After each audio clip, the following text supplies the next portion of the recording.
Yes, welcome back. It is Sports and Swords on a Monday morning. It's episode 192, and we are here at 10-ish as the usual. If you want to be notified when we go live, you can hit that subscribe button and click that notification bell, and you will be notified whenever we go live. And if you enjoy the video, give it a thumbs up because that always helps. And you can find Sports and Swords anywhere podcasts are played. And you can also visit us on our website at www.sportsandsorts.libsyn.com. And you can find all our social media there as well. I am one of your hosts. My name is Shane Moore. And I'm the Prime Man. Welcome back. Yes. And if you comment during the show, we will put it up on the screen. And like a Donald Trump teleprompter. We'll read anything on that screen.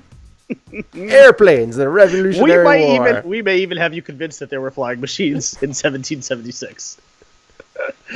Good times, good times. Ah, the good times that are happening all around the world. So anyway, we have a lot to talk about today. I mean, we have taken a couple week hiatus. I was on vacation. I went to Nebraska for a few days, went to San Diego for several days. I was out enjoying the sun. I played a little golf. I didn't use my clubs, but I used my friends' clubs. So you did not ship your clubs out? I did not. No, I was going to play Torrey Pines. So the whole thing was I was thinking about playing Torrey Pines. Yes. But then realized, like, you know what? Like, that's tough. That's because I'm going to be going there. I don't know if anybody likes playing golf. You know, it's just a situation that could cause a lot more problems than anything else. So I was like, you know what? Sending the clubs out for $80 and just taking the day off kind of from everyone, just kind of not really the thing. So when I got out there, there was I was like the day before my birthday. So July 1st, apparently they were going to go play golf. Some guys were going to go play golf. And the guy the house that I was staying at, he didn't play golf. He just doesn't play golf. He doesn't really like it. Just wanted to go and socialize and have some beers while we played golf. So he was like, I'll drive the cart and you can just go and use my clubs. I was like, fun for him. Yeah. I was like, all right, cool. That sounds fine to me. I was like, I love and I can't drink while I play. So that's good. Perfect. So that works out well. So he went and socialized with his friends, and I played golf with them, and it was a good time. You know, it was a small course, a lot of par threes, and just a few par fours. But it's called Mission Bay, and they actually do night golf there. They have lights everywhere. So, like, when we started... I've always wanted to do that. When we started, it was like 6 o'clock. So by the time we got into, like, the last 4 or 5 holes...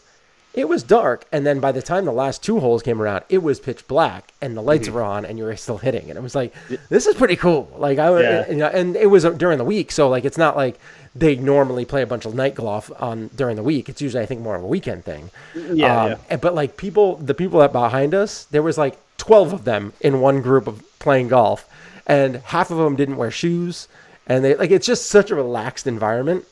But it was a lot of fun. It was just, some guys that I had never met before. They were very cool, very good, just having a good time. And I almost had a hole-in-one. I hit the pin, and it dropped and landed 3 inches from the cup. Yep. And I was like, oh, that would have been so bittersweet. Because 1, I would have had my first hole-in-one. But 2, it wouldn't have been with my clubs. Yeah. So like I would have been like, but it was a blast. I had a blast doing that. And then the next day, obviously, was my birthday, and Spider-Man Far From Home. I got to see it on my birthday, which is pretty cool. So we had lots of stuff to talk about, because I was away during all of this NBA free agency craziness. Frenzy. So the Bry Man's going to kind of recap it for the stuff that I don't know. I mean, I think Kevin Durant and Kyrie are on the same team now over in Brooklyn. Yes, they are. You have PG-13 and Kawhi, who are now Clippers. You have Anthony Davis and LeBron on the Lakers. So like there's lots of stuff. Russell Westbrook, I heard, is there's a possible trading option there. So a couple of options maybe there. There's a lot of stuff going on. I mostly want to focus on Kawhi, though. Yeah, so we're going to talk about all that. We're going to talk about the MLB All-Star Weekend that's coming up. Yankees trade options, they are dwindling. Time is going by pretty fast, and the end of the month is going to come real quick. So we're going to talk about that. We will recap the NBA free agency stuff. We will talk about Spider-Man Far From Home. And we will talk about Stranger Things. Well, we won't talk about it. You will give your review of the third season. 3. Yep. Mm-hmm. And then also some Colin Kaepernick news that's out there. The Bry Man hasn't fully disclosed what it is. He wants to get my reaction because he's like, because you don't Colin know about Kaepernick. it. Yeah, he's like Colin Kaepernick stuff, and I was like, what the heck did he do now? He's like, you didn't know? I was like, no, I really didn't. Like, I buried my head in the sand almost. Yeah, you really did. Like, I don't know. You buried your head in the bunker out there. Yeah, I was Bay like, Hill or whatever. Well, there's a lot of stuff going on. A lot of stuff. A lot of stuff going on. It was, it was a good time. Nebraska, hotbed. Yeah, I was, having some beers and having some bourbon and, wine, and, it was a good time. Good time. Yeah. So, a lot of friends, a lot of families all getting together. Not a lot of time for sports. So what can I say? I mean, I played a little golf, but other than that, I don't think any of those were getting. None of that was getting on ESPN. Yeah, right. But it was a good time. So we had a great show. Let's go. You are listening to Sports and Sorts with Shane and the Bry Man. It's like Frank the Tank there. All right. And I forgot to mention off the top too. You know how they say in Game of Thrones, winter is coming. Swears are coming. Oh, it's approved? It's not approved. It's gone through the channels. It's in HR right now. It's in HR. They're going over the lingo and make sure that making sure that it's all good. But they are coming. We are probably going to settle on maybe earmuffs as a safety word. As a safety word, yeah. It's sure. It's a safe word. So that way maybe we can go crazy.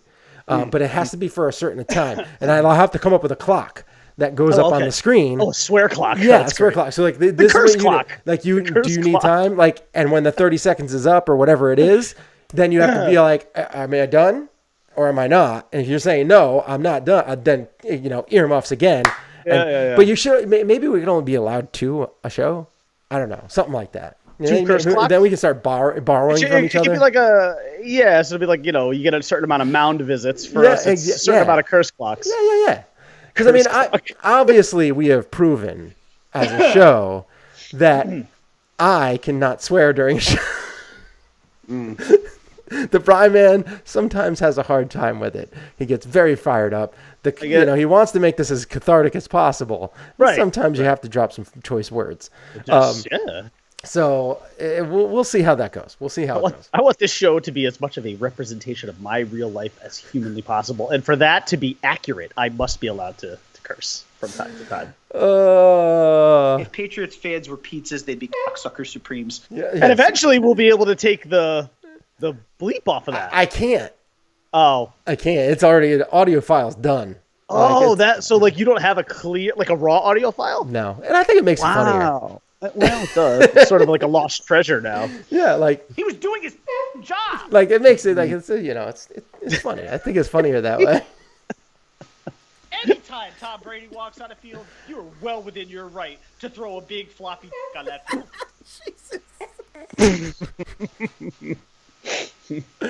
All right, let's get into the show. We got a lot to talk about. So let's start off. We'll get into this to start. Because I think that this is the most pressing thing. Because there's a lot of stuff that's already happened. A lot of people have already talked about it. We just want to kind of recap it a little bit here for you. I had mentioned the stuff that had already happened. Like Durant and Kyrie in Brooklyn. They're not going to be much better next year. Because Durant's likely not playing next year. It's going to be at the very end. That's if they make the playoffs. We'll see what happens. I don't know. But it's only a 2-man. Well, I think they're a playoff team. But I will say this. The loss of D'Angelo Russell from that team, and him going into Golden State, which I also want to get to. Look, is Kyrie better at this stage than D'Lo? Yes, he probably is. But that's an interesting move for Brooklyn because, I don't know, D'Angelo Russell, what is he, 23 years old, and I don't know. He looked like the goods to me. I mean, I would say he was that definitely the goods on that team. I would say you got better with Kyrie, but you got a few years older, not a lot. But you didn't become championship favorites. Yeah, no, I wouldn't say that. I think if Durant was playing and healthy all year, I think that would be a different story. Yeah, but still, only two players. Like, it's not. They need that third. But now you get D'Lo going to Golden State, and here's what I don't understand for Golden State. To me, I think that's a weird move for Golden State because it's an okay move for year one because you do not have Klay Thompson in your backcourt for probably the majority of the year. So you do have Steph and you'll have Russell. Now, that's a small backcourt for sure. I mean, between Steph and D. I mean, you're basically running 2 point guards out there because Klay Thompson's your shooting guard and he's obviously got some more size. But your backcourt is small. But where it doesn't make sense to me is in the long run because when Klay Thompson comes back, what happens to Russell? Does he become is he like a rotational guy? Is he going to start to spell Steph Curry as Steph Curry gets older? Like where's the fit for him there? There's only so many guys you have in your backcourt. So I didn't really understand it. To me, what it felt like was we lost Kevin Durant, who is arguably the best player in the game, inarguably a top 2 or 3 player. And we needed to make a move to, keep the mob at bay, basically. And so we make a trade for this guy who comes in. He's young, a lot of points. You can stick him in a nice little graphic and still have like a nice looking big 3 of Steph Curry, Klay Thompson, and Russell, and Draymond Green for that matter.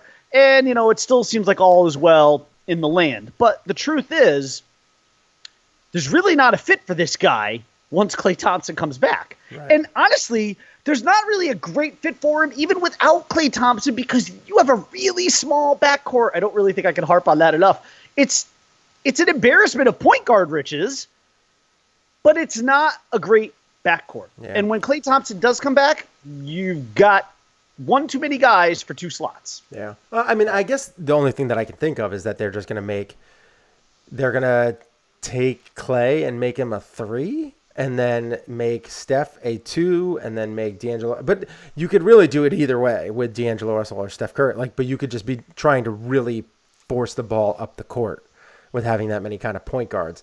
Yes. That's the only thing I can think of is that they're just going to try and, be a fast show. I mean, maybe D'Lo is more of a true point guard. He's not as good as a shooting guard as either one of those guys. So, no. Yeah. Those guys are superior. Those are probably the 2 best shooters in the league. So he would have to be the point guard. Yeah. I mean, outside of Harden, those are probably the 2 best shooters. But I mean, Curry's got an amazing handle. He does. I don't know. I guess maybe I look at Russell and I think of more of like the traditional point guard, bringing the ball up the court, facilitating the offense, and so I don't know, maybe they can make it work. It just seems extraneous to me. I don't know. It doesn't seem like it'll work in the long term. In the short term, I think it'll be fine because you're without Thompson, but in the long term, I think it's weird. Yeah. It's going to be tough for them next year anyway. I mean, they're just without Klay and all that stuff, they're going to have a rough go. I mean, they'll still make the playoffs, but it's going to be not as easy as it has been over the last couple of years. Now, we can move over to Brooklyn. Obviously, we talked about, Kyrie going there. I had kind of said several times throughout the year that I thought that he kind of wanted to go back to being Robin. And this is kind of this shows that he had come out and said, I didn't realize exactly how tough LeBron had it. Yeah. That's basically the concession speech there. I thought I knew what I wanted, but as it turns out, I'm not that guy. Like, I don't want to be asked the questions all the time at the end of the game. I want it to be deferred to somebody else.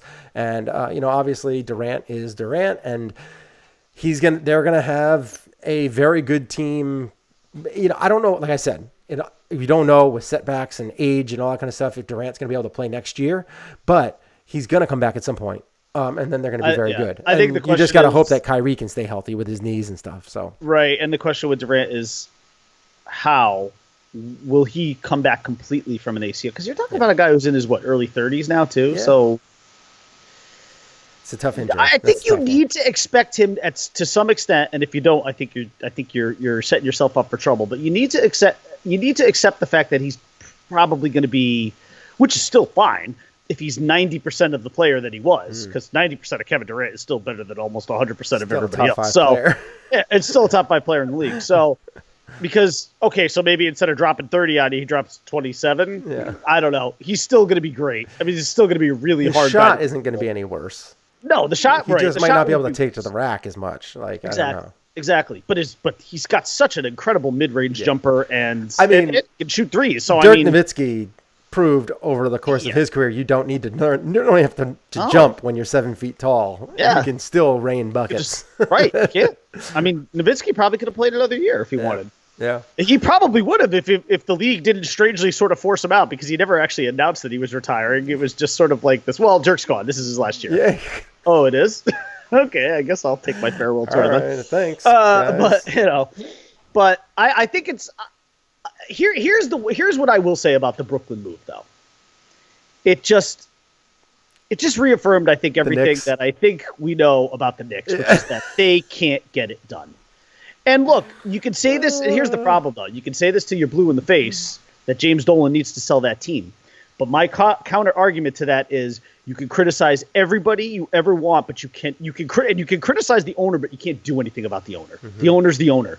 He owns that team. That's his team. Nobody wants to play for him. Is not obligated to sell them under any circumstances whatsoever. And he's not like there's certain owners that are like known as kind of tough owners, like George Steinbrenner, but people wanted to play for him because he would pony up and pay them money. Yes. And George wanted more than anything to win. Yeah. And I don't know that you can say that about James Dolan, because if James Dolan really wanted to win this bad, why are the Knicks such a mess? Yeah. How can you not get? It's different too, because you hear the stories about Dolan, about how he's kind of a drunk, and there's a lot of just negative. Well, there's a lot of people who think he'd actually rather be playing in his band and doing that full time than being a proper owner of the Knicks. Right. What's weird too. What's weird too, and my brother brought this up, although he also brought up the counterpoint to it, was he was like, Dolan also owns the Rangers, and they don't really have a problem getting players to come to play for the Rangers, and the Rangers are not a mess the way the Knicks are. Right. He did also say though that he thinks that there are other guys behind the scenes that have more control over the day-to-day and the personnel of the Rangers than Dolan, the way Dolan does with the Knicks. Like he's more hands-on. In other words, he's more hands-on with the Knicks than he is with the Rangers. But he does own the Rangers too. Right. But the Rangers are not a mess, and you never hear about anybody saying, I'm not going to play for the Rangers because of James Dolan. It's very rare where an owner would have. He obviously probably cares about both teams, because if they're doing well, he's doing better. But there's some times where, for me, if I owned both, I'd be completely hands off of the Rangers because I don't know anything about hockey.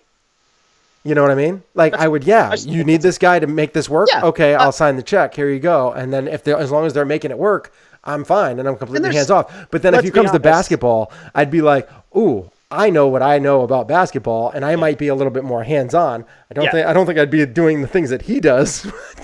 I would argue, based on track record, maybe he should start focusing on the Rangers and leave the Knicks alone, because the Knicks really could use him to back off. I think that's what the real thing is they just need to let him they need to hire a legit GM that can actually take control, like someone like a Pat Riley kind of name that can come in and just wipe his name off of everything. Yep. So that's what they need. So, but what's horrifying though, if you're a Knicks fan, I mean, look, you've got to feel cursed, because you came in with aspirations. There were Daily News and New York Post newspaper covers that showed graphic images of Zion, Grant, and Irving, or at worst, Zion, Durant, and Kemba. And Kemba, as we know, went to Boston, which sucks because that means I have to hate him now, which is terrible. But I feel bad. But I will always love Kemba Walker, because Kemba helped deliver number 3, and there's just no Kemba delivered 3 of 4, so I will always love Kemba Walker. But yeah, the Knicks. The problem is, Knicks fans, you can fire front office management. You can get rid of players that are, that maybe don't fit what you're trying to do or your culture, but you can't get rid of owners unless the owner exiles himself. I hate to say it, Knicks fans, you're in for a much longer haul than this. Yeah. And the worst part is the upcoming free agency class next year is terrible. Like this year was free agency insanity. This was one of the best, if not the best years. You saw it. I mean, all the people that were coming, like it was crazy. It was nuts. Like it was Christmas at 6:00 on, July 1st, over the last week, whatever the day was. Like, I mean, people were just, going like crazy. It was crazy. I was just started off with the Anthony Davis thing, and then Twitter was just a constant refresh. It was out of control. Yeah, and the Anthony Davis took place, obviously far before the free agency thing because that was a trade. So, the other thing I think that you wanted to touch on too was, is there is a possibility now that Russell Westbrook will go. I see him either going to Miami or Houston, although they've kind of been shooting down Houston a little bit. If you're a Rockets fan, and you are, I'm guessing you do not want that guy on your team. I say I do not want him on the team because of the way that he has played in the past. And he has to change his game. Like, he can't keep playing the same way if he expects to win, because the way he plays, he's exhausted in the fourth quarter, and that's when you need him most. So he needs to figure out a way to change his game. He needs to stop being such a DB and kind of figure out a way to channel his, whatever you want to call it, macho-ness, I guess. That's the way. Machismo. He's got to channel that into the game and, figure out ways to spell himself throughout the game. And then in the fourth quarter, step up instead of being exhausted and just go 0 for 11 and 2 for 17 that he does sometimes in the fourth quarter. Like, it's just absolutely terrible. I have never liked the guy. I would not want him on my team, to be honest. I can't say that I don't want him. It's just with having him and Harden, I don't know how that would fit. Yeah. Like, that's just, that would be tough. Yeah. So that would be tough. So, I mean, I don't know where he's going, but there's obviously a lot of teams that are out there that are going to be lining up to have him because of his talent. But I just hope that. I think both of our teams were relatively quiet. The Spurs brought back Rudy Gay. They did sign Marcus Morris, who I like. But, the Spurs are kind of like filling role player, which is good. And because the Rockets are just, their GM, Daryl Morey, who came out and he was like, we're going to, and even the owner, he was like, we are going to make this work. We are going to win a championship with Harden at some point. And then, like, nothing has happened so far this year. Yeah, they really didn't do too much. But the big news, let's just touch on it quickly. And what it means for the NBA is Kawhi Leonard making the choice to take his talents to Southern California, but and to Staples Arena, but not the locker room you thought. He is going to play for the Clippers on a max deal, and he orchestrated. He calls up Paul George and says, "Can you basically force your way out of Oklahoma City?" And man, I will tell you. Oh man, and then there was all this talk. Russell Westbrook and Paul George are so good of friends. They're the greatest friends of all time. He's never going to leave each other. They love each other. How did that work out? Yeah, listen. All you can say about Russell Westbrook, and maybe there have been guys who have defended him like that, but the end result every time is people leaving Russell Westbrook. Yep. That's the end result. So maybe those two guys didn't hate each other, and maybe they're giving each other plenty of love on Twitter and Instagram and Facebook and whatever other. Maybe they're Snapchatting each other kisses. I don't know what they're doing. But the bottom line is people go running from Russell Westbrook. Yeah. They run from him. Whether you're locked into a contract or not. They don't care. They will go right up to office management and say, "Can you trade me to the Clippers, please? Because that is what Kawhi the Great has demanded." And sure enough, they make the trade. Yeah. And now you have to look at the Clippers as maybe the best team in that building. It's close. It's close. It's really close. But what's good about it is it's great for the league because Kawhi Leonard has ensured that balance will be restored in the NBA this year. There is not truly a super team. Well, there's not really a super team because he could have gone to the Lakers and tipped the scales. Yeah. And the Lakers, look, if he had gone there, I wouldn't have laughed at the Lakers anymore because I'd have been like, okay, you have 3 of the top 5 players in the league. You're winning You're winning a championship this year. Yeah. There's no doubt. With LeBron, Kawhi, and Anthony Davis, that team would have won a championship. Now, no, I cannot say that. Now it's wide open. The league is wide open because if you think about it, it was such a huge domino effect, too, of Durant leaving Golden State. Yeah. Because that diminishes Golden State. Yes, you got D'Angelo Russell, but that's not exactly the kind of player that you needed to fill the gap that is left by Durant. Mm-hmm. So that team is diminished. Okay. The Lakers, they got Anthony Davis. They've signed some other guys here and there. They're moving up, but they couldn't put themselves over the top by getting Kawhi. Kawhi goes to L.A., to the Clippers, takes Paul George with a prize Paul George out of Oklahoma City, and now you have arguably two of the top 5 best teams in the league in Los Angeles playing in the same building, which, my goodness, it's going to be lit for the next couple of years there in L.A., man. Basketball is going to be the toast of the town in L.A., and that's saying something considering that the Dodgers are the best team in baseball right now. So you've got all that going on, and the only thing that kind of sucks a little bit, and I feel bad for, is Toronto. Because, Toronto will be a good team next year, but they are not going to be anywhere near a championship team. No. They're probably a playoff team in the East. I would say 5 and below. Somewhere in the below 5 to 8 range. Yeah, probably like 7. Yeah, probably. And you know what? That's what happens when you lose the guy who's definitively the second best player in the league, maybe the best player in the league. Yeah. Who knows?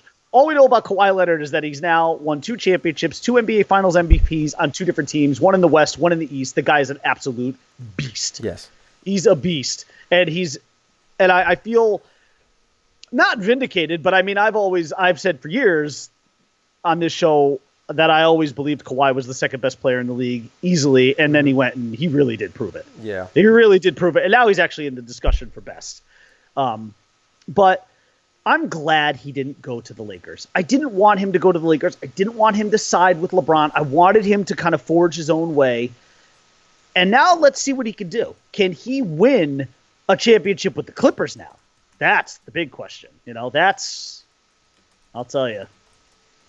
We'll see. I mean, if he wins a championship with the Clippers and gets a third title with a third different team and probably a third NBA Finals MVP, like, where are we putting Kawhi Leonard in, like, the pantheon of great players? That is, winning 3 championships with 3 different teams is, like, unheard of. Yeah. That's nuts. It's going to be crazy. I still think the Lakers have a better team. I mean, they have LeBron, Anthony Davis, and Boogie. So, like, they have a good group of – they have, like, a 3-headed monster. Oh, sure they do. So, I mean, they got Rajon. Who is, he's an aging point guard, but, he can kind of spell LeBron, I guess, when LeBron doesn't want to bring the ball up. I guess. So, and he's not going to be a threat to, like, do a lot of scoring. So, you can spread the wealth between those other 3 guys. Yeah. We'll see how it goes. It's going to be very interesting. This whole dynamic that's going forward is, I mean, the West is still the best. The East is, they have a couple of teams that are good. I wouldn't count the Celtics out. Obviously, I would say the Sixers are going to still be good. I was actually going to say, I think the Sixers now rise to the top. Yeah. I think they are now. The Nets will be good. Maybe not next year, but the year after, depending on, they'll probably make the playoffs. And then, if Durant comes back. Well, what could be interesting for the Nets is if Durant does come back this year and they do make the playoffs. That's where you have to watch out. Yeah, because he could in the East he could run through, but I don't see that team being able to stack up against any of those West teams. No. I just think, but it would not shock me at all if you looked into your glass ball and you said Brooklyn's going to be in the finals next year. That wouldn't shock me because I would say, okay, I know what happened then. That means they held on. They were good enough to get into the playoffs. Yeah, Durant was able to play some games, got his sea legs under him. I still think that the Sixers or the Celtics would be too much for them. I would agree. I would still agree with that. I mean, Kemba is probably a better fit on that team too. So. I think he is too. I know a lot of people would disagree with me because I think most people would say, well, Kyrie is a better player. I think he's a better point guard. I think he's a better scoring point guard because he can score basically at will. But the problem is I think that Kemba is a better fit on that team. I would completely agree that Kemba's a better fit. Plus, Kemba is from the Northeast. He's probably very happy to be playing in Boston. I'm sure this is probably what he wanted all along. Yeah. So, which upsets me. But, whatever. Yeah, it's gonna be tough. It's gonna be a tough season. But so let's get out of all that. Let's get into some MLB talk. We can talk about that real quick because we have some stuff to talk about. I mean, we do have the what is it? The All-Star Weekend? Is that what that is this week? Yeah. I mean, yeah. The voting for All-Star Weekend is it's absolutely terrible, and I get more and more upset about that. I'm just looking forward to the Home Run Derby.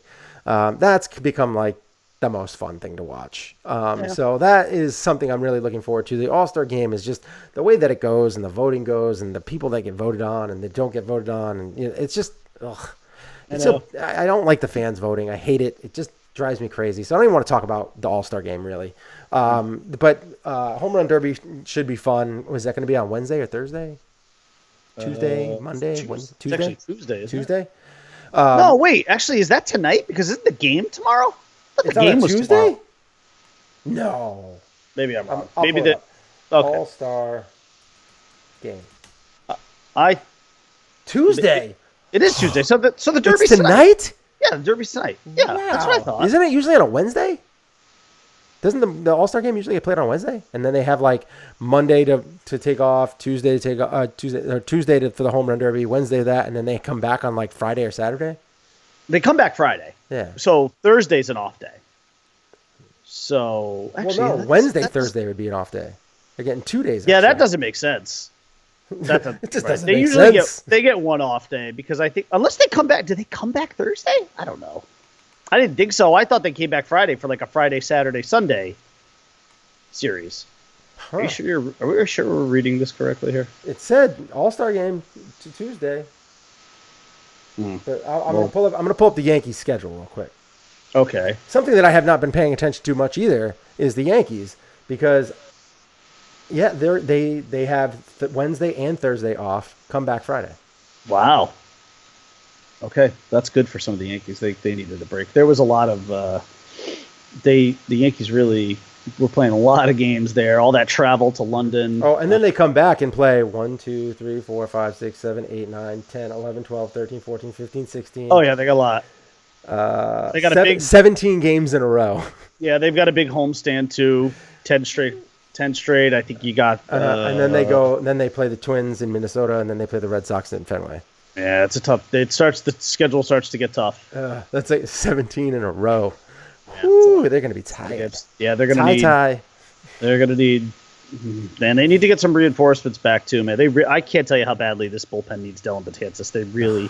Any new news on him? Before I left, there was like still like he wasn't throwing. I think there was like a minor setback, but he's still away. I think he's still a ways off. I think your best case scenario for him is August, just like Severino. Yeah. I mean, you could be getting some good reinforcements in August in Sevy and Betances, but they're gonna have to They're gonna have to maintain this lead until then. It was really unfortunate yesterday that they couldn't squeak out that win yesterday because that would have put them 7.5 in front of Tampa, and they split with Tampa, so no blood was drawn either way in that series. And they allowed the Red Sox to pick up another couple games, though, because Boston's won like 5 or 6 straight. So, so now Boston's back to 9 under. They were 11 under. It would have been nice to go on into the break 7.5 ahead of Tampa and 10 ahead of Boston, but whatever. I mean, can we really complain about 6.5 and 9?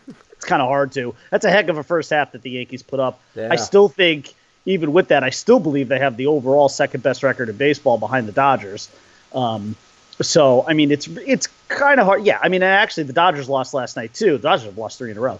So the Yankees have the least amount of losses in baseball at 31. So, in the loss Dodgers, column, the Yankees Dodgers are the best 60 team. and 32. Yeah. And the Yankees are 57 and 31. Yeah. So, I mean, it's really hard to complain. It's tough to complain. But I will say this. If you want to complain, like I like to do, about the Yankees, here's the one thing I'm going to tell you right now. And I think if you're a Yankee fan and you're not seeing it this way, I'm not saying you have to agree with me because anything can happen in the playoffs. But I do not believe that this Yankees team, I feel a lot about this Yankee team, very similar to what I felt last year. I just don't believe that this Yankee team, I think they're built to win 100 regular season games. I do not believe they are built to win a World Series. I just don't, because here's the thing. If Dellin and Severino come back. But what Severino are you getting though? Like you have to assume that you're getting Severino back. If he comes, they need him to come back in August. Like he needs to be pitching in August, and he needs to have at least a handful of starts under his belt before you're going to feel good about starting him in a playoff game. But here's the problem. I mean, you definitely need him to come back before, obviously, a week before the playoffs. He needs to come back in August and have, about 7-8 starts under his belt. But he had a setback. So, and the Yankees admitted to screwing his rehabilitation up. So he's set back now until at least sometime in August, and we don't even know when. Yeah. He needs to have at least a handful of starts. And if he doesn't, I'm not comfortable pitching him in a postseason game. And what if he comes back and his starts are just bad? Like, are you going to throw him out there? I guess it depends on what bad is. I mean, if he comes back and he's like working off the rust in 3 or 4 starts, and then the last 2 are really good, you got to assume that he's back at that point. My problem is, look, do I think they can get through a division series? Yeah, maybe. It depends on who they play. But here's the problem: at some point, that team will have to come face to face with the Houston Astros, and in the blink of an eye, are better. And in the blink of an eye, you will look up and the Yankees will be down 0-2 because Verlander and Cole will have fired gems. I'm not as nervous about. Not have had anybody to combat that. I think that Tanaka can go head to head with Verlander or Cole. And here's the thing with Tanaka. I love Tanaka. I especially love Tanaka in postseason starts. Mm-hmm. But big starts in general, even regular season big game, because he gets geared up. He does, but your concern it's certainly my concern, has to be the home run ball because he's going to give one up. The question is, are they going to be a solo shot or are there going to be multiple men on base? And usually in the playoffs, it's usually just a solo shot. Usually. And you can live with that. You can even live with that in a playoff. And the Yankees do have a little bit different of a team. I mean, as of right now, Stanton's hurt again. So, I mean, they still have the kind of brokenhearted about, by the way. They keep they have spraying the ball around the field a little bit. So, here is the big difference, I will say. It's not an identical team to last year because here's the biggest difference. They're probably going to win a similar amount of games. Mm-hmm. But the one area where this team is definitely better is clutch hitting. This team is so different in the clutch because their lineup is so different because of your boy DJ LeMahieu. The hit machine. And who I wish, which is what they call him. They call him the machine. Yeah.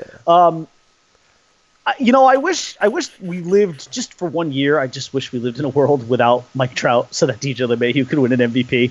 But it's going to be really hard. Awesome. It's going to be really hard for him to win an MVP with Trout. Trout's having another one of those just Trout years, and it's just it's tough. It's tough. Good. I mean, I really do think that they need to add another award. Like, there should just be a best player in baseball versus most valuable player, Because I think in that case, Trout would win the best player award like every year. You could just give that to him and feel good about it. Yeah. And then you could give what's almost like a consolation prize in the MVP to a guy like DJ LeMahieu, who has meant more to his team, obviously, than Trout probably has to hits. I mean, at least this. The Trout was only batting .301 with 28 home runs and 67 RBIs.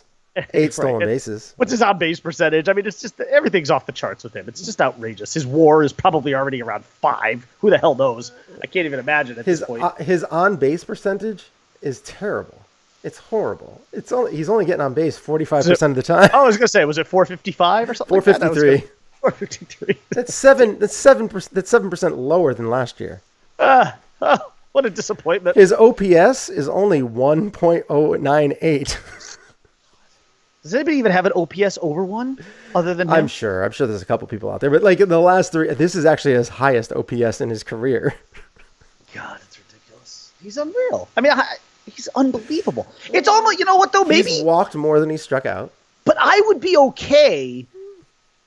And it's weird, too, he's only got 300 plate appearances. Why do we... And he's got 28 home runs. You know what I don't understand, though? Why do we view baseball differently than other sports? Because in another... And I'll use basketball as the example. Yeah. We all know, pretty much year in and year out, that LeBron is the best player in the league. Mm-hmm. But LeBron does not win MVP every year. Right. James Harden won it last year, and I believe James Harden deserved to win it last year. Giannis won it this year. Mm-hmm. I believe Giannis deserved to win it this year. Mm-hmm. But would you say either of those two guys is better than LeBron? No. No, of course not. But the NBA, I believe, got it right in the last 2 years with the MVP award. I do believe last year Harden was more valuable to his team than LeBron was. I do believe this year, I don't think you can make an argument this year at all that anybody was more valuable to their team than Giannis was to the Bucks. Why don't those rules apply like to baseball? Like we get all uptight. Like, and is it just because DJ LeMahieu is a Yankee? We know that there's an anti-Yankee bias in the Baseball Writers Association. Mm-hmm. I mean, although they didn't obviously have it with Mariano, they got that one right, thank God. But I mean, like, isn't it kind of the same argument? Can't you really say? I mean, is it that crazy to say that DJ LeMahieu is more valuable to his team this year than than Trout is to the Angels? It's kind of a hard argument. And the other thing I would raise, I love LeMahieu. He's one of my favorite guys. But here's the other point. But there's one other point. But they're not. It's not like they're winning 140 games this year. You know, like, and they won 100 and what? 2 last year? They won 100. No, they won 100. 100? Yeah. I mean, the improvement. Here's the counter argument I would make this year, though. When this Yankee team, who still currently has like 15 players on the IL list, but when they were in the throes of one of the worst injury-riddled periods I think I have ever seen a professional sports team endure, he carried that team. He carried them.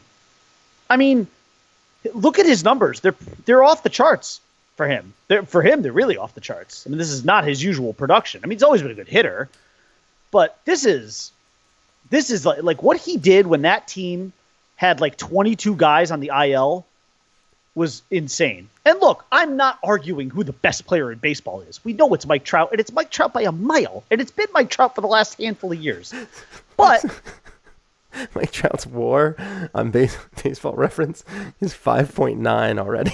Already, right? Yeah, I didn't I say 5? Yeah, so I was his wrong. OPS plus is 191. 100 is average. He is without a doubt the best player in baseball, and it's not even close. It's not even close. And this is where maybe they do need to. And I'm not just saying this because it's a Yankee that's involved in this race. I think I would say that I'd like to believe I'd say this if it was Mookie Betts. And actually, you may recall a couple of years ago. Yeah. Now Betts won MVP last year, and I thought he deserved it then. But 2 years ago, Trout won, and I actually thought Betts deserved it that year. And I remember Damian was like, nah, Trout deserves it. And I was like, I think Betts deserves it. And Trout did win that year.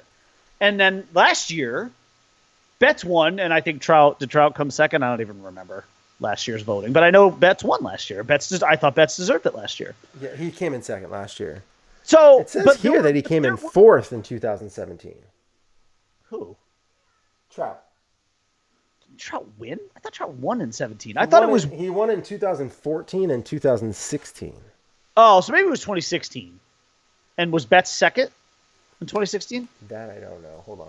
I know there was a year. He was second. Yeah, okay, so that was it. It was 2016. So it was 1-2 Trout Betts, and then last year it was 1-2 Betts Trout.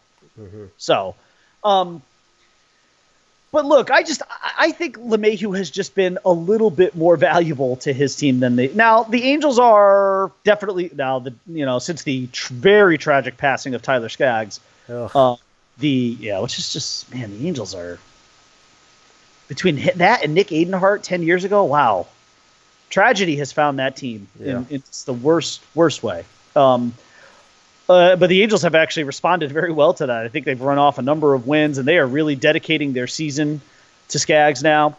And I would love to see the Angels make the playoffs. I think that would be I think that'd be a great story for baseball if something good came in the wake of that tragedy. But man, I got to tell you though, I look, we're so far away from determining MVP. But if it was me right now, if you're trying to sort of stay in the spirit of what I think the MVP should mean, I would say LeMahieu would be the guy. Now, that's what I would do. Now, if you had to ask me, gun to my head, who's winning MVP this year? Mike Trout's going to win. Because his OPS plus is 191 right now. Yeah. DJ LeMahieu, who has a 3.8 WAR. That's pretty good halfway through. A little bit more than halfway. But he's at a 137 OPS plus. That's that's next level, man.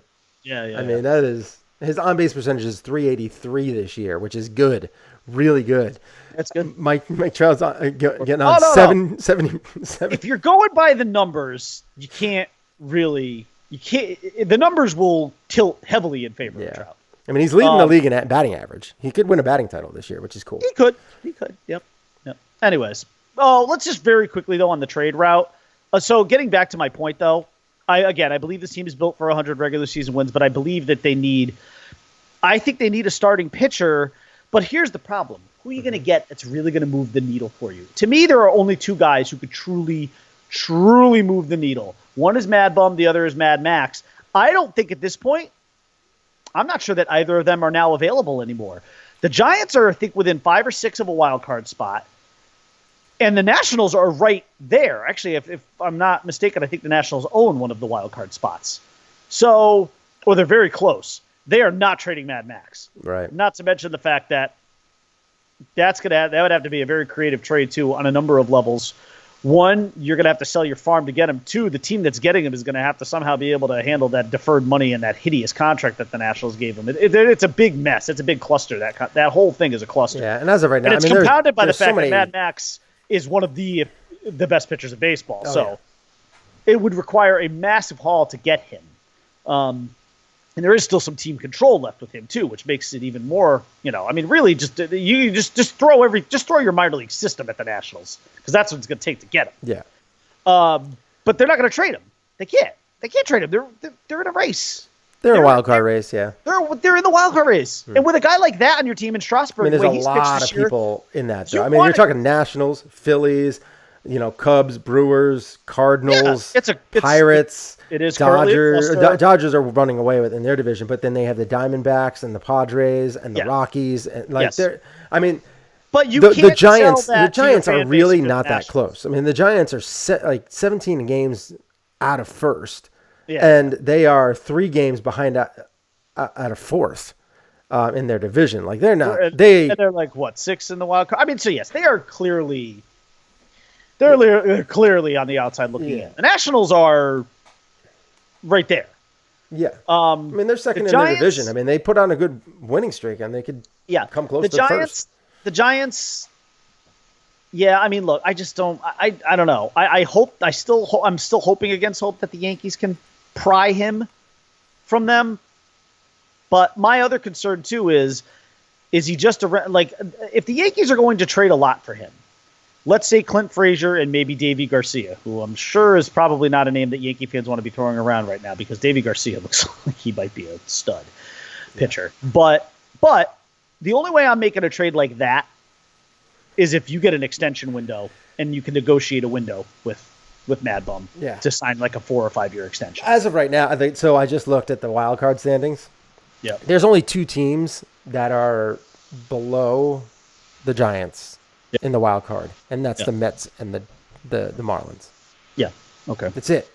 They are so it's San Francisco at 41 and 48, New York Mets at 40 and 50, Miami 33 and 55. Yeah. All right, I'll be right back. Brian Mann's going to take over here. I don't know what he's going to talk about. Something Yankee related, maybe traded. I don't know. I have to go help my daughter. I'll be right back in 2 seconds. I will actually go into my Stranger Things season 3. Yeah, do that. Talk that real quick and let everybody know your review on that. So this way we can, and then when I get back, we'll get into Spider-Man Far From Home. Spider-Man Far From Home. All right, go ahead. All right. So Stranger Things season 3 dropped on Netflix on the 4th of July. And I remember I was actually up at midnight, kind of hoping it was going to be available then, so my wife and I could start binge watching it. And it was not available. And I think it didn't become available until 3 a.m. Eastern time. So we waited until the next night. And we watched we got through the first 4 full episodes and then halfway through episode 5. And then we finished it the next night and got through the final 3.5 episodes. I am giving Stranger Things season 3 a 9 out of 10. This was a tremendous season. Really, really, really well done. So impressed with what Netflix has been able to do with this series, which for me this really touches a chord with me, this show. It's set in the 80s, which I love because I'm somewhat set in the 80s. And the soundtrack is all 80s, which is just awesome. And the songs that they pick, The music that they pick for Stranger Things is so perfect with the content of the show. It's just so well done. And this season was like riveting from start to finish. 8 episodes. They were all really good. I mean, we've been into this show from start to finish. I don't want to get into like too many details or even necessarily give a recap. If you're a Stranger Things fan, you've already watched it and you already know. But bottom line is, and again, I don't want to go. I'm like almost hesitant to say spoilers because, again, you could have already watched all of it because it's all available at once. But there is clearly a setup here, without going into any details or spoilers. There's clearly a setup here for season 4 of Stranger Things, which is very exciting. And I think some of the things we thought in season 3 are not going to actually be the case. There may be certain people who are still alive, say, that we thought were dead. And no. Bobby's alive? But what's great about not Bobby. But what's great about Bobby. But what's great about it is that Billy. It sets up there is clearly going to be, the executive producer has already said there is definitively going to be a season 4, and there may actually be a season 5, which is really tremendous considering I think a lot of people thought season 3 was supposed to be the end. Mm-hmm. But I think the popularity of the show has blossomed so much that they were just like, yeah, well, there's really not a good reason to end this. Where cool. This show gets a ton of viewership. It's really hard to let it go. So I'm very excited that there's at least another season and maybe even a season after that. So again, you missed it, but I'm giving this season a 9 out of 10. Ooh. Not my favorite season. Season 1 is still my favorite by like this nose hair, right here. Season 1 is still my favorite just by a little. But this one is a close second, and then season 2 would probably be my least favorite, although still very likable. All right. So yeah, 9 out of 10. If you have not watched Stranger Things yet and you are a fan, I don't know what to say to you. I will. It's there's going to be some point in time where I'm going to watch it. What is it? Is it a comedy? What is it? No. Is it just drama? Is it a dramedy? It falls under the horror genre, I guess.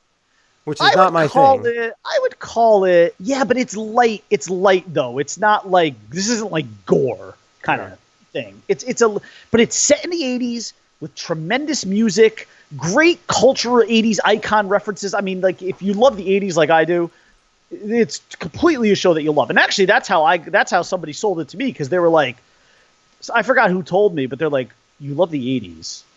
And you like horror, like how are you not watching this show? And I'm like, all right, that seems like a fair enough argument for me to try it. And then as soon as like my wife and I started watching it, we were like, wow, this is just an awesome show. And you love the 80s? You can binge it so fast though. Like you and Christine, I think would love it. Exactly. You need to watch Stranger Things. Yeah. So anyways, that's all for my Stranger Things. Cool. All right, so Spider-Man Far From Home. Which is also on the... Where do you think you're going?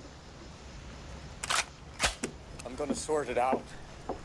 We're going to sort it out. I mean, so Spider-Man Far From Home, I watched it on Thursday. Yeah. No, Tuesday. That was when it came out. It was a Tuesday. I watched it Friday. You watched it Friday? So I saw it on Tuesday. I liked it a lot. I thought it was really well done. I mean, I have a little bit of an issue. So I've seen 2 Spider-Man movies at a dine-in theater. And Amazing Spider-Man 2 with Andrew Garfield, I saw in a dine-in theater. Yes. Now, I thought that the CG in that was kind of bad, but overall, I had a fun experience because the movie I was getting fed and I was drinking, and it made the experience very fun. Right? Yes. That was good. Yes. But I did it again, and I watched the movie again later, and I was like, oh man, this movie is not that good. This one I had watched, and I was kind of like, you know what? I actually think I like this more than the first one. So far, I think I liked this movie, Far From Home, better than Homecoming. And I think that this was the best overall Spider-Man movie in this franchise and even the previous one. I still think so me and Cameron, I actually introduced him to the Tobey Maguire movies. Okay. The first one and the second one. So he saw Spider-Man 1, Spider-Man 2. We did not watch the third one with Topher Grace or whatever, however you pronounce his name, as Venom and all that kind of stuff. We didn't watch that one. But we watched Spider-Man 1, Spider-Man 2. he thought he thought they were amazing.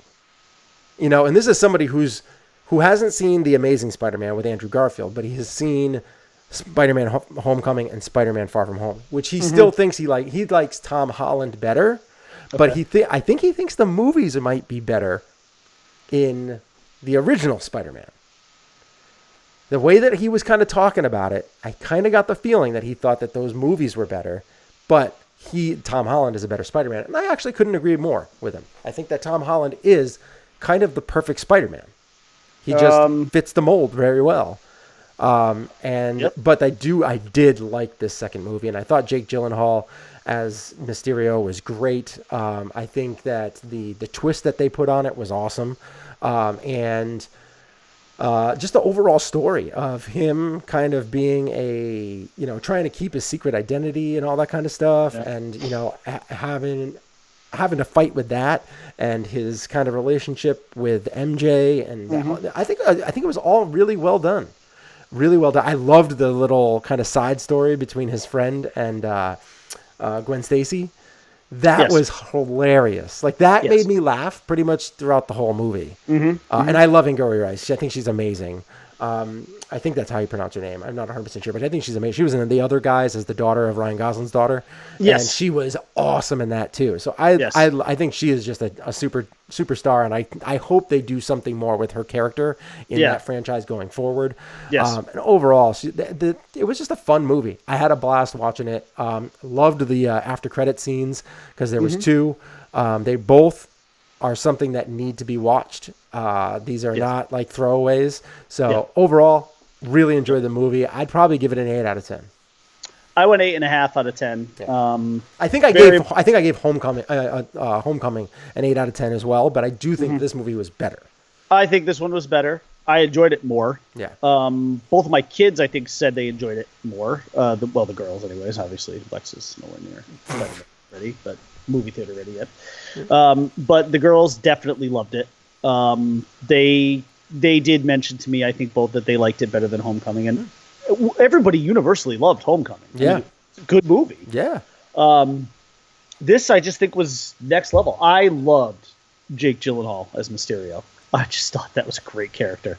Because they did a twist with it, and it's something that I'm not going to talk about right now. And they kind of did something very similar that they did with another character. And after thinking about it, I'm like, oh man, they did that just like they did in that other movie. That made me really upset, but it didn't upset me as much in this movie because it just didn't. I'm not going to get into it, obviously. I just loved the bar scene. Oh yeah, that was fun. Where the reveal essentially takes place. Yeah. Because it was just great. The whole thing was great. Like, everybody in the bar is in on it and knows that they're all part of it. And that was just so well done. Yeah. It was so, like, the speech that he gave, like, on top of the table and everything was just really good. He was so great for that role. Yeah. He was really, really perfect for that. He's a good actor. Yeah, he really is. This was just a fun movie from start to finish. Like, it just didn't, I don't remember any periods where it's like, oh, okay, can we pick up the pace here or anything? Like, it just was fun. They would just throw in the Peter Tingle. Right, the Peter Tingle was great. And we're like, and I like when she throws the banana at him. He's like, you can dodge bullets, but not bananas. It's your Peter Tingle. And somehow Marissa Tomei just continues to be just beautiful. I just don't know what else to say. She's basically as hot now as she was in My Cousin Vinny. I don't know. Just still gorgeous. But anyways, Aunt May, man. But what is she then? Like an elf? an elf. An elf. The I is silent. Let's just say the I is silent. She's an elf. But such a fun movie. Like, I actually kind of want to see it again just because it was really, and yes, I will also agree with you on the end credit scenes. Yeah. Both important. Do not skip out those. No. Very important. Like, super important. I think the last one, it was the last one, the one? Or no, I think the first one was the one that was pretty darn important. And the other one was just differently important.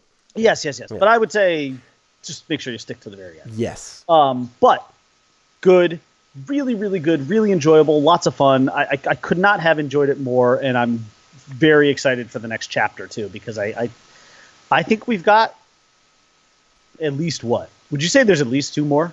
Spider-Man movies? Yeah. Oh yeah. I mean, why not? I mean, Also, if I was him, I mean, I can't imagine him not.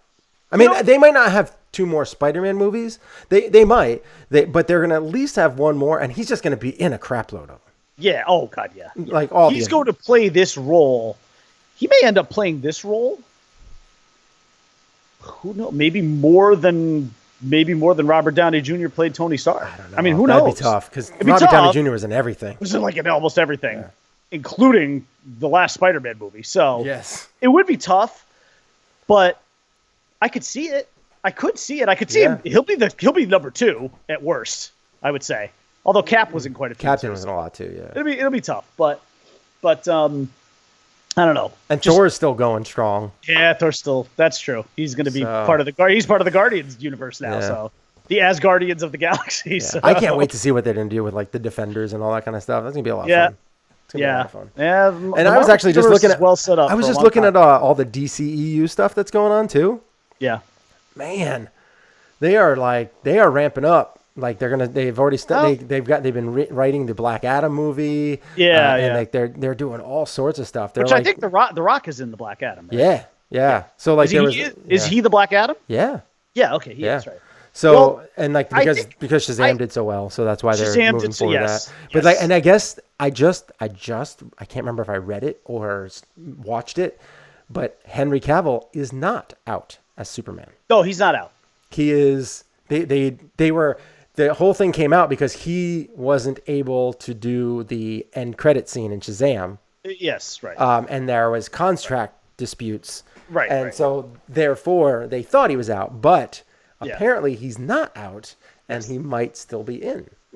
So that would be good. That would be great because he is I think it would be good too. He is a very good Superman and they need to have some continuity and they can't get rid of Batman and Superman and keep moving forward. We never really talked about the Robert Pattinson casting as Batman. Did you have thoughts on that? I can see it. Like I can see I mean, I don't know how good of an actor he is because I didn't watch any of the Twilight stuff, so I didn't see it. But I've seen him in some other stuff, and I could see how he could play both. But the hard part is doing both, and it's like.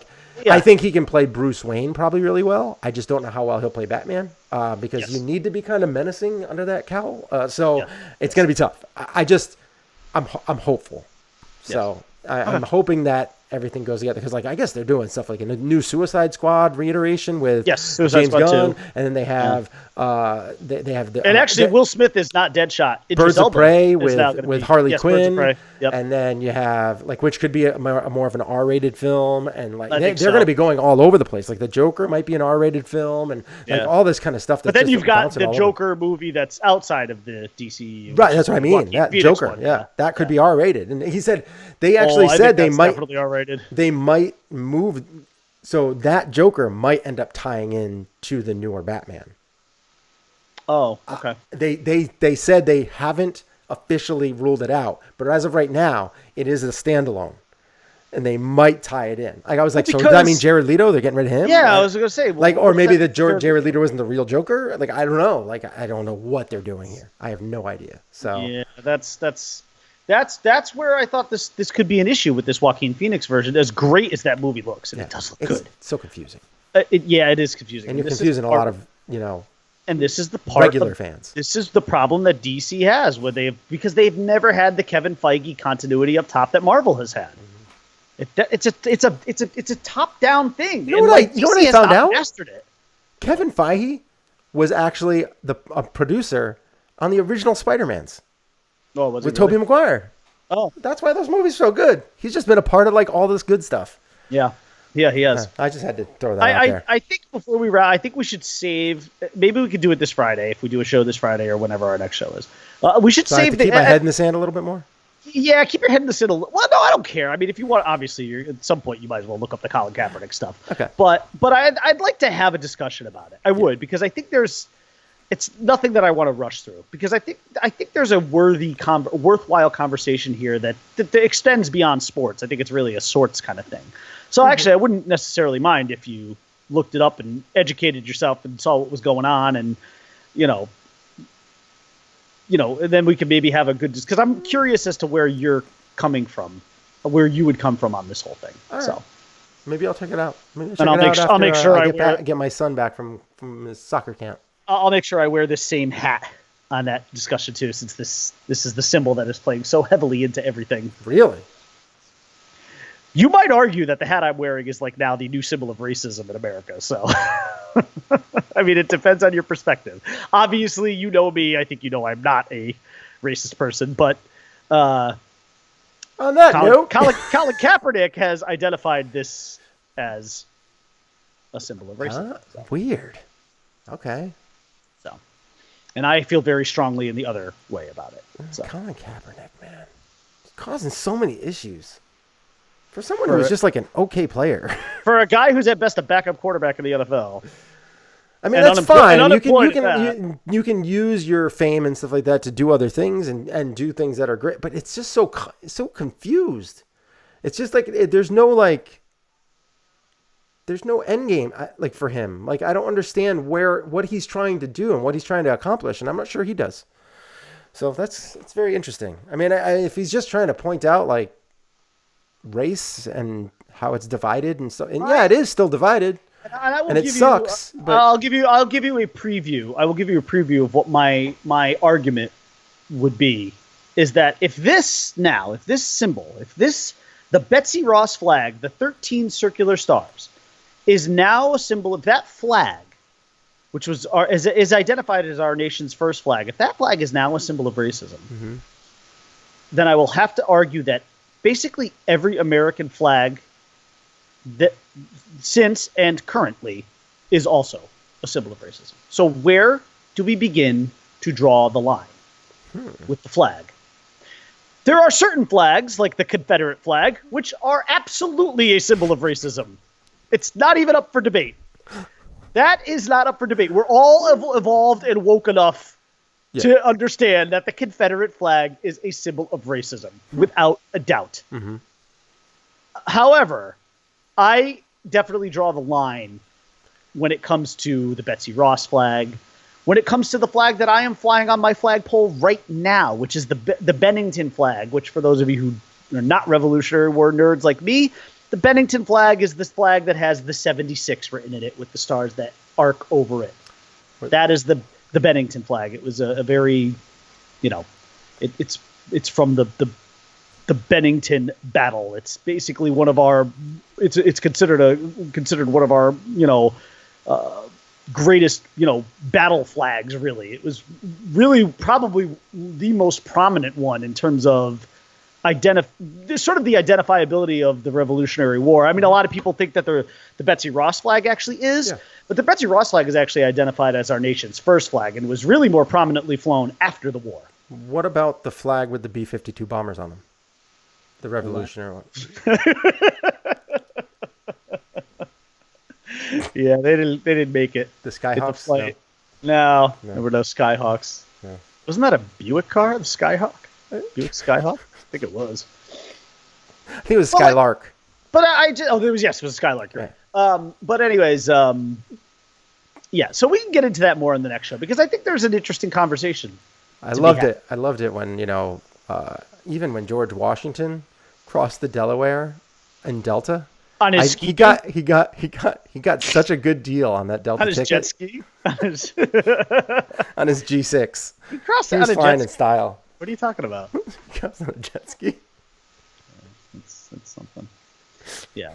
So, anyways, I think it's a conversation that we should pick up because I think, and I don't mean it to be like an indictment on Colin Kaepernick. I'd rather talk more about what he's putting out there so much to say. I'm not really here to trash Colin Kaepernick. We could have a discussion, even people in the comments and stuff like that. I would actually like to have, I almost want it to be like on a weekend show where maybe more people would be available and be able to comment because I think it's a worthwhile discussion because I think we have to, where do we draw the line here with what is and what is not racist?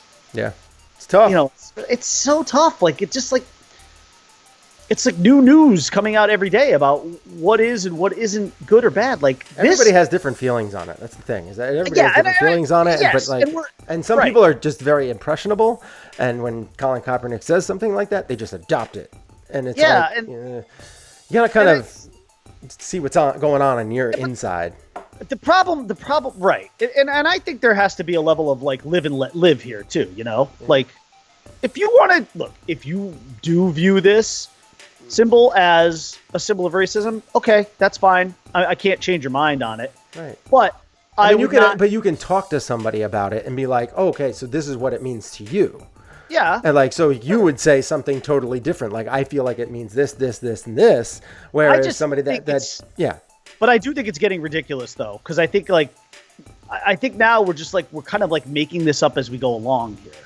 And the irony of it is that if you think about what this flag represents, what the Betsy Ross flag in particular represents, it represents our freedom from getting out from underneath the tyranny of England and the oppression of England. Mm-hmm. Now, Colin Kaepernick's argument is that, well, this flag was flown in a time when slavery was going on. Yeah, we know that. Mm-hmm. That's very true. But so was the Bennington flag. Here's the argument I would make about the U.S. flag, the current U.S. flag. Is slavery gone? Yes, thank God. But are we still an extremely racist country, and is racism still a rampant issue in this country? Yeah. So we're now flying under a flag, the 50 stars and the 13 stars and the 13 stripes, where racism is still running rampant. So how is the current American flag not also a symbol of racism? And to some people, actually, it is. I'm just wondering where we draw the line. Where does it stop? I think it's all a personal thing, and it's that's the good thing about being American is that you have the right to have that opinion. Absolutely, you absolutely do. But I just don't want to be branded a racist because like the Betsy Ross flag is my favorite flag. It's like you almost have to like wear a sandwich board sign that says, "This is what it means to me. I'm not really racist." But then you saying I'm not really racist, like. That people are like, you're saying that, so you must be. Right. Don't people who like go around saying I'm not racist, aren't those usually the racist people? So like, it's a lose-lose situation. It is a lose-lose situation. All right. Tough. So that's pretty much it for our show today. We will be back again either Friday, Saturday, or something like that. We will be back soon. Click that notification bell on YouTube and subscribe to our channel. You can also give this a thumbs up, and that helps us out, get the word out. You can share it with friends or whatever you want to do there. You can also find this podcast anywhere podcasts are played, the audio version only.